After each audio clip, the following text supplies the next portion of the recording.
Today I'm going to be sharing about how I studied for my A-levels.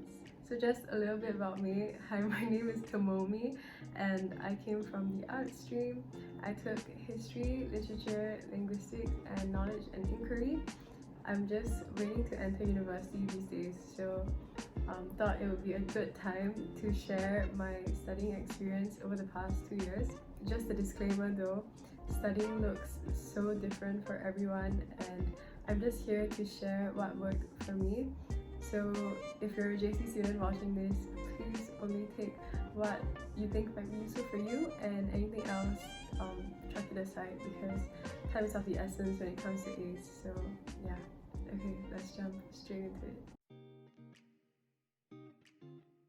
I can kind of summarize my studying experience in 7 words, and that would be studying hard, studying smart, and never giving up. So on studying hard, what I mean by that is I was a pretty consistent worker. You know, learning is like a process, and I remember when we were in J1, our teacher would tell us that, you know, you're gonna do badly. Like when you first come in, you don't know what exactly the subject requires of you yet. So there's definitely like a learning curve coming in from secondary school to JC. But, you know, the idea was that maybe in J1 you'll get a D or an E or SRU, and hopefully when you get to J2 you'll get like a C, and then at prelims maybe a B, and then hopefully at A-levels you want the A. So from the beginning in J1 I would go into tutorials prepared, having done my work. So I remember for literature we would always have writing exercises to do before every class, and I would sit down for like 30 to 45 minutes the day before just crafting a good response, or at least what I thought was good, and I submitted it to my teacher and they give me feedback, and then I would work on it. And you know, it was that consistent practice that really helped me to grow a lot and really learn to be better at writing. And besides that, why I did my tutorials was also because that was a way for me to train my discipline. And you have to keep up with your classes. That is keeping yourself accountable as well as fulfilling like my basic responsibility as a student. So the next thing that I did was I made my own notes for every single subject. Actually, I worked with a friend, but I'll get more into that later. But just on making my own notes, I always thought that was really helpful in terms of just digesting and really understanding the content by going through it myself and like writing out myself for a second time. I would always try to streamline it, cut out unnecessary information, and just pick out specific examples that I think might be useful for the exams. I also focused on making quality notes. So with the end goal that is A-levels in mind, I would try my best not to rush through it, even if, you know, maybe there was a test the next day. I didn't necessarily want to compromise on the quality just because, you know, I don't want to have to go back and do double work. So I just tried to make my notes as high quality as possible from the beginning. Yeah. Also, I made my notes online. When I was in J1, I would write things out by hand, and I quickly realized that that was just a no-go for me because there was way too much content. But this, I think, really just depends on you. For me, I think online is easier because if you forget anything, you can always just go back in and add it in, versus like physical notes. If you miss something out, it's gonna be really difficult to like squeeze it in. Yeah, so I took everything online. That's just what worked for me. So the third thing that I did was I actually prepared for even like the small ungraded class tests as far as I could. I know that the idea of tests can fuel a lot of anxiety in people, but I tried to see it as more of a learning opportunity, a writing opportunity. Like, it's a checkpoint for me to see how much I know so far, what I'm still lacking, and how I should move forward. So I always tried to study for them, memorize the content that I needed so that I could give it my best shot. And yeah, when you have a good piece of work that you submit, you will be able to use that in the future. So all those are little resources that you're building up for yourself. So the last thing is that I would ask questions and go for consultations. I try my best to participate in class discussions, and whenever I had any questions in my mind, I would raise it or I would ask my friend. It's always just good not to have like this going on in your head. And in terms of consultations, my rule of thumb is that I would try to figure something out myself first, and if I still don't know, I'll ask my friend, and if we still don't know, then I will see a teacher about it. And don't wait like months before you go and see a teacher. Like maybe I give it a few days, and if I still can't figure it out, then I'll just drop my teacher an email, and they're always more than happy to help you out. So yeah, if you're shy about it, maybe book a group consultation. Sometimes they would ask really valuable questions as well, so that's when I learned more. So in summary, studying hard meant putting in consistent effort to understand what I was learning. And what I did was I prepared for my tutorials, I made notes, I would study for my tests, even the small ungraded ones, and I would ask questions whenever I had any and go for consultations. So these things really helped me to improve steadily and just set a foundation for the long term. And yeah, PS, there are miracle cases where people would like jump 4 grades before A-levels. I would say that it's just better to put in small amounts of effort like consistently and be in a better place rather than having to hope for a miracle to happen. So yeah, I would say just try and like do your best from the start. Next, we have studying smart. So everyone always talks about it, but what exactly does it mean, and like how do you do that? So to me, studying smart meant knowing how to study effectively, and usually I would be on a time crunch, so I'd be like studying for an exam, which is why I needed to study smart. The first thing I would do would be clear of what I was supposed to know. So that meant like figuring out what would be coming out for the test, what are the topics that I need to study. That's really important, because if you don't figure that out in the first place, you're just going to be studying like a headless chicken. I remember for one history paper, I knew the topic but I didn't know the structure of the paper. So I went in there thinking that I only had to do one SVQ and there were 2 options. So I thought it was a 2 choose 1. But no, you're supposed to write both of them. I very happily did one of it, moved on to my essay, and like spent the longest time on my essay. I was like, whoa, they're really generous with the time today, huh? And there was 10 minutes left on the clock, and I realized that you have to write both SVQs, and I was like, guess I'm screwed. Yeah, I wrote nonsense. And I only have myself to blame for that, because I didn't figure out what exactly was coming out and how we were going to be tested. Oh, and for A-levels, please download your syllabus. I have a folder in my Google Drive that just contains the syllabus for all of my subjects. And yeah, definitely do that if you still don't know like what exactly you're supposed to be learning. Next, I would create a study plan and get honest with myself. So after you figure out what on earth is going to be tested, it's time to create like a study schedule. So what I would do is that I would list out all the topics that were coming out, and then I would highlight the ones that I still had no notes on or I was really unfamiliar with, and then I would prioritize those in my studying first. The idea is that going to A-levels, I want to have covered like all my bases as far as possible. I don't want to go in having to like spot and hope that a certain question will come up. So yeah, I would just try my best to study for everything, and how I did that was by prioritizing. Here's the study schedule that I did for my A-levels. This was, I think, the month before A's. By then, I had shifted away from reading content purely to really just doing more practices. So each day, I would try to do 1 to 2 writing practices and revise content for a different subject. So I had this broad general plan for the long term, so I could see like across the month, these are the things that I kind of want to finish studying so that I would be ready for my exam. And on each day in the morning, I would create a more specific study plan, so like from this hour to that hour, what I want to be doing, what I want to work on. So that I would go based on how I was feeling. So I woke up that morning and I felt like I was ready to take on a paper, then I would go straight into writing. But sometimes I didn't, so I would revise content first instead. So I try to keep things flexible while still having an idea of the big picture. So the third thing is collaborating with your friends. This one honestly saved me. I have to give a shout out to my friend Austin here for being my homie. We pretty much made all our notes together. Just something to note, I would say that find someone who has a similar writing style to you, because you want to be able to understand the notes that they are creating instead of spending more time trying to decipher what they've written. And also find someone who has a similar work ethic to you, so that you're on the same page in terms of your goals and what you want to be able to accomplish.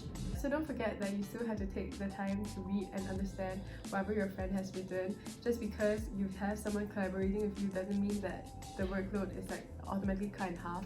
You still need to spend time understanding the original material and then drawing links to the notes that have already been made. Yeah, the time is saved is in that you didn't have to manually type or write out all the work by yourself. And why I like this so much is also because it just makes studying more fun. You know, like my friend, he likes to write poems, so sometimes I'd be reading through notes and I would just find a short stanza of a poem that he had written in the middle of nowhere, and that's just so lovely to read, honestly. And yeah, it's just fun. It makes studying a little less draining when you work with someone else. So my class also made a history essay drive. We compiled a bunch of essay questions that we thought might come out, and then we would write it, get it marked, and then put it into the drive so that we can read each other's essays and learn from each other. So yeah, that was really great. So the fourth thing that I did was timed practice papers. So leading up to A-levels, like especially during the study leave period and before prelims as well, I think I spent most of my time doing timed practices, and that's because it's really important to simulate like exam conditions.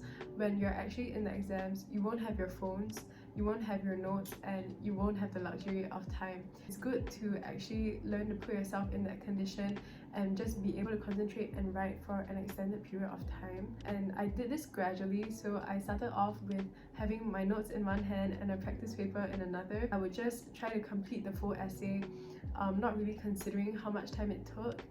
And then next, I would memorize the content and then write a full essay, again giving myself a little bit of leeway, not being too strict on the time.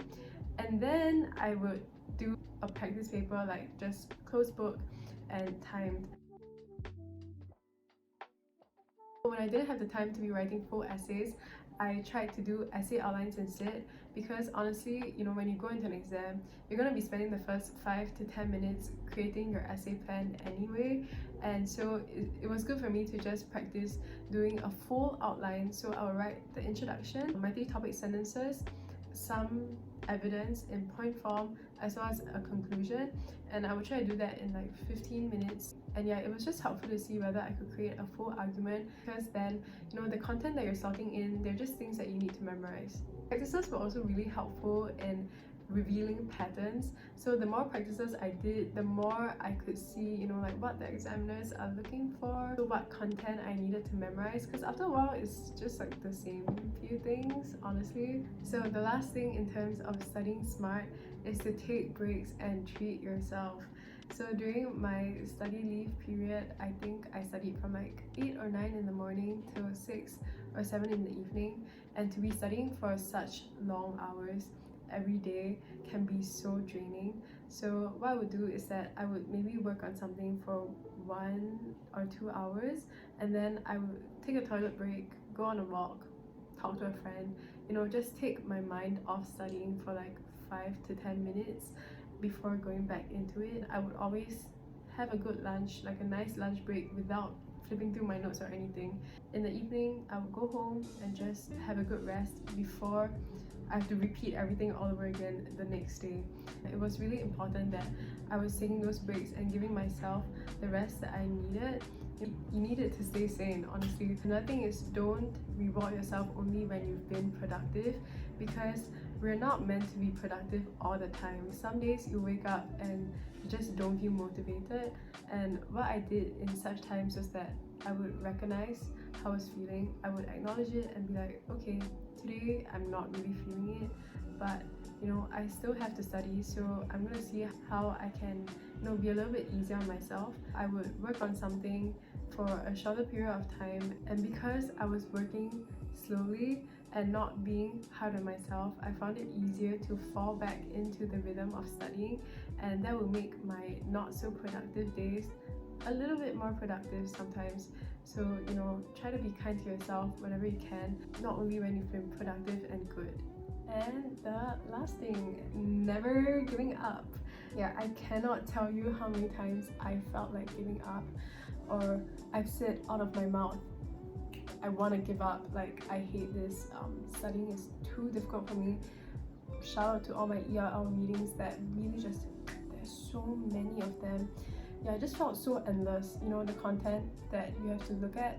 Yeah, and even though I might have said I want to give up, I always knew in my heart and in my mind that I hadn't actually. All you need is to still have that little flame inside of you and this little drive to keep going, even though I know it must be so difficult. As long as you don't give up, you are going to be able to improve. And honestly, for me, it didn't matter as much the grade that I got. All that really mattered was that I wanted to be able to tell myself that I gave it my best shot. And to be able to do that, I just needed to keep going. Also, enjoying your learning makes a difference. Yeah, I really hope that in this video I didn't paint studying or learning in too negative of a light. I feel like just the general nature of A-levels being so high stakes has given studying a bad reputation, which it totally doesn't deserve, because learning is so great. Like, it's so cool that we're like learning all these things about the world, and especially having a safe environment where you can share your thoughts and learn from each other is such a privilege. And I genuinely really enjoyed all the things that I was learning. That was something that helped me a lot in my A-level journey. It made making notes and going to class and doing tutorials so much less of a drag, simply because I was really engaging with what I was learning and I saw the value, I guess, in what I was studying. I would really encourage you to try and appreciate what you're learning, and find meaning in your work. Yeah, that's definitely something that made a huge difference for me. I know now you guys are having the May holidays. Don't panic if you haven't started your revision yet. I know that the timeline this year probably look a little bit different for you guys. Just go at your own pace, trust yourself, and plan ahead. So to conclude, this is what studying looked like for me over the past 2 years. It felt so long. It felt really long and really short at the same time. I don't really know how to explain it. I remember thinking, whoa, like the A-level exams span across like a month, you know, but before you know it, it's your last paper and then you're out having a celebration dinner with your friends and you just think, whoa, I did that. Like, I went and I conquered it. Yeah, it's really surreal. For all my JC friends who are watching this, please treasure the time that you have in school. Yeah, try not to be too stressed out or overly fixated on your grades, because at the end of the day, hi, it's editing to Momi. My video got corrupt there, but as I was saying, at the end of the day, like 10 years down the road, you're not gonna still be fixating over how many rank points you got or how many A's you have, but instead what you will remember will be all the beautiful memories that you made, the friendships that you've shared, and you know, just the people that you've managed to cross paths with in your life. And those are the things that stick with you for the rest of your life. If you can, take the time to slow down and just take in your environment, take in the people around you, and have really nourishing conversations. Make sure you're taking good care of your mental and physical health while you're studying hard, because I know that everyone will be doing that. And yeah, just don't forget to enjoy the last few months of school that you'll be having for the J2s who are watching this. Yeah, also I just want to say, if anyone feels like they need to reach out, I'll leave my email in the description box as well, so you can feel free to reach out to me if you need it. Yeah, I am rooting for you guys. I'm so excited for you. I'm losing my voice because I've been talking for so long. Yeah, you'll be just fine, okay? Take care.